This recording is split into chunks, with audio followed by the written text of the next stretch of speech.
श्री हरि के चरणों में नमन। आज हम श्रीमद् भगवद गीता के अध्याय 1 के श्लोक संख्या 20, 21 और 22 का अध्ययन करेंगे। अथ व्यवस्थितान दृष्ट्वा धार्तराष्ट्राण कपिध्वज प्रवर्ते शस्त्र संपाते धनुरुद्धमय पांडव ऋषिकेशं तदा वाक्यमिदमाह महीपते।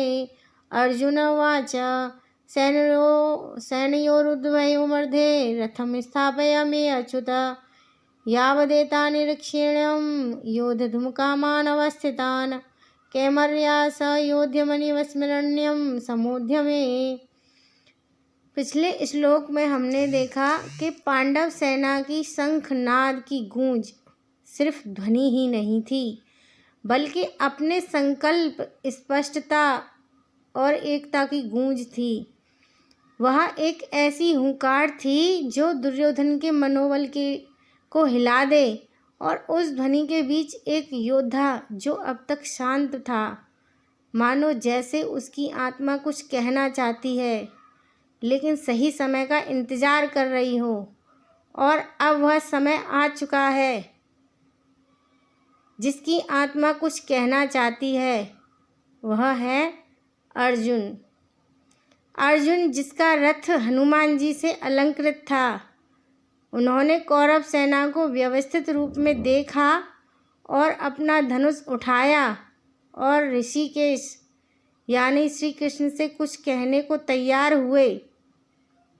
ये श्लोक बताता है कि युद्ध होने वाला है और हर कोई उस युद्ध के लिए तैयार है। ऐसे में अर्जुन जो महान योद्धा है वो श्री कृष्ण से कुछ कहने जा रहे हैं। लेकिन इस श्लोक का पहला पहलू है कपिध्वज। ये अर्जुन के रथ पर हनुमान जी की उपस्थिति का, विजय का प्रतीक है। जैसे राम रावण के युद्ध में हनुमान जी ने श्री राम का साथ निभाया, वहीं हनुमान जी अर्जुन के रथ पर विराजमान थे। और कृष्ण वह जो स्वयं राम ही है, और जहाँ राम होते हैं वहाँ तो राम भक्त हनुमान तो होंगे ही। कृष्ण मार्गदर्शन के लिए और हनुमान सुरक्षा के लिए, ये दोनों अर्जुन के साथ हैं। तब भी अर्जुन के मन में कुछ है जो वह कहना चाहता है।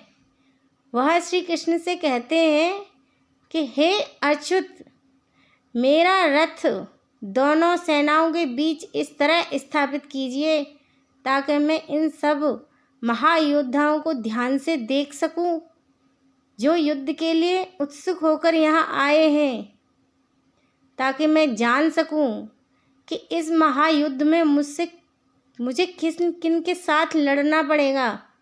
हे केशव, रथ बीच में ले चलो। वैसे सुनने में ये एक साधारण सी प्रार्थना लगती है, लेकिन गीता में मनोविज्ञान के ऐसे तरीके या तरकीबें जो लोगों के व्यवहार को समझने के लिए, उन्हें प्रभावित करने या उन्हें सोचने पर मजबूर करने के लिए इस्तेमाल की जाती हैं।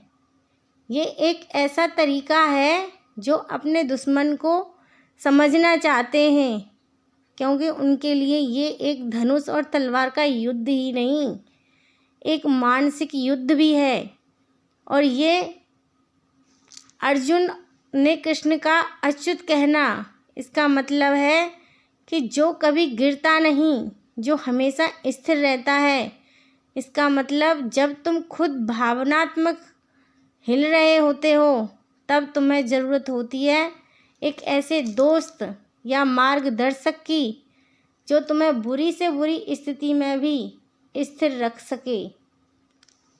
तो इस श्लोक से हमें सीखने को मिलता है कि कभी कभी मन में भी सवाल उठते हैं, चाहे तुम कितने भी मजबूत क्यों ना हो, चाहे तुम्हारे पास परिवार का सहयोग क्यों ना हो, लेकिन अगर तुम्हारे मन में कुछ उलझन है तो उनका सामना करना पड़ता है, बिना छुपे, बिना भागे।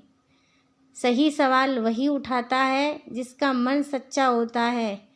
अर्जुन जैसे लोग ही युद्ध से पहले अपने आप से लड़ते हैं, क्योंकि वह सिर्फ जीत ही नहीं, सार्थक विजय चाहते हैं। तैयारी बाहर की नहीं, अंदर की होती है। अर्जुन का धनुष उठाना ये दिखाता है कि शरीर तैयार है, पर मन अब भी कुछ पूछना चाहता है। मानसिक युद्ध अब भी बाकी है। इसलिए कोई भी कर्म करने से पहले स्पष्टता लाना जरूरी है, तभी अपने लक्ष्य पर ध्यान केंद्रित होता है। गुरु या सहयोगी अंदर ही नहीं, बाहर भी होता है। जैसे श्री कृष्ण ने अर्जुन का रथ संभाला, वैसे हर किसी के अंदर एक कृष्ण होता है, जो तुम्हारे शांत मन में तब उभरता है जब तुम सच में सुनना चाहते हो। हरे कृष्ण।